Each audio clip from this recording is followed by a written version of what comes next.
आखिरकार 14 अगस्त आ ही गई। भाई आज 14 अगस्त नहीं है, क्या मतलब नहीं है? आज 18 अगस्त है। भाई तुम्हें पता होना चाहिए, एडिटिंग में टाइम लगता है और मेरी आलस में उससे भी ज्यादा। अच्छा तो फिर इस व्लॉग में हुआ क्या था? 14 अगस्त की सुबह मौसम तो एकदम शानदार था, बादल, ठंडी हवा और चारों तरफ हरियाली। लेकिन जैसे ही घर से बाहर निकला पता चला कि असली मौसम सड़क पर था।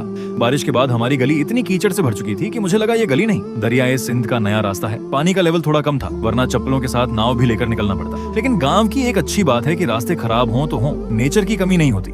मुर्गियां अपना नाश्ता कर रही थी, गिलहरी इधर उधर घूम रही थी और हर तरफ 14 अगस्त के झंडे लगे हुए थे। बादल, हरियाली और झंडे मिलकर पूरा माहौल खूबसूरत बना रहे थे। फिर मेरी नजर छत पर बैठे एक कौवे पर पड़ी। मैंने मजाक में पूछा, कौवा बिरयानी खानी है? और भाई ने आवाज सुनते ही उड़ान भर ली।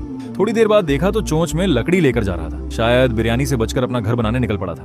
पास जाकर देखा तो सच में वो पेड़ पर घोंसला बनाने में लगा हुआ। सामने इतने सारे कबूतर भी बैठे थे कि लगा इन्हें घोंसला नहीं। पूरी हाउसिंग सोसाइटी मिल चुकी है। फिर अचानक तेज बारिश शुरू हो गई। पेड़, फूल और पूरा आंगन बारिश में और भी खूबसूरत लगने लगा। मौसम इतना ठंडा हुआ कि मेरा दिमाग बोला, भाई अब कैमरा बंद करो और सो जाओ। और मैं सच में सो गया। बारिश रुकी तो बाहर निकला और अपने ही आंगन में एक और गिलहरी मिल गई। मुझे लगने लगा कि मेरा घर शायद गिलहरियों का 5 सितारा होटल है। वो आराम से खाना खा रही थी और मैं उसे ऐसे रिकॉर्ड कर रहा था जैसे कोई दुर्लभ जानवर मिल गया हो। लेकिन मेरी डॉक्यूमेंट्री ज्यादा देर नहीं चली और वो भाग गई। इसके बाद मुझे फिर उसी दरियाए सिंध को पार करना था। नाव तो इस बार भी नहीं मिली, लेकिन किसी तरह बिना कपड़े गंदे किए दूसरी तरफ पहुंच गया। सड़क पर झंडे लेकर बाइकें गुजर रही थीं, लेकिन तभी अचानक 2 बच्चे पूरी स्पीड से भागते हुए दिखाई दिए। लेकिन मामला सिर्फ एक बिस्कुट का निकला। दोनों ने बिस्कुट के लिए ऐसी लड़ाई शुरू की जैसे वर्ल्ड वॉर 3 चल रहा हो। भागते भागते एक बच्चा गिर गया और सबसे मजेदार बात यह थी कि बिस्कुट छीनने वाला ही मिट्टी में जा गिरा, सफेद कपड़े पूरे गंदे। इसके बाद हमारा अगला मिशन शुरू हुआ, घर का पुराना कबाड़ बेचकर पैसे कमाना। हमने तार और लोहे का एक भारी बोरा इकट्ठा किया और उसे बाइक पर लाद दिया। हम कबाड़ बेचने निकले, लेकिन पहली दुकान बंद, दूसरी बंद और तीसरी भी बंद।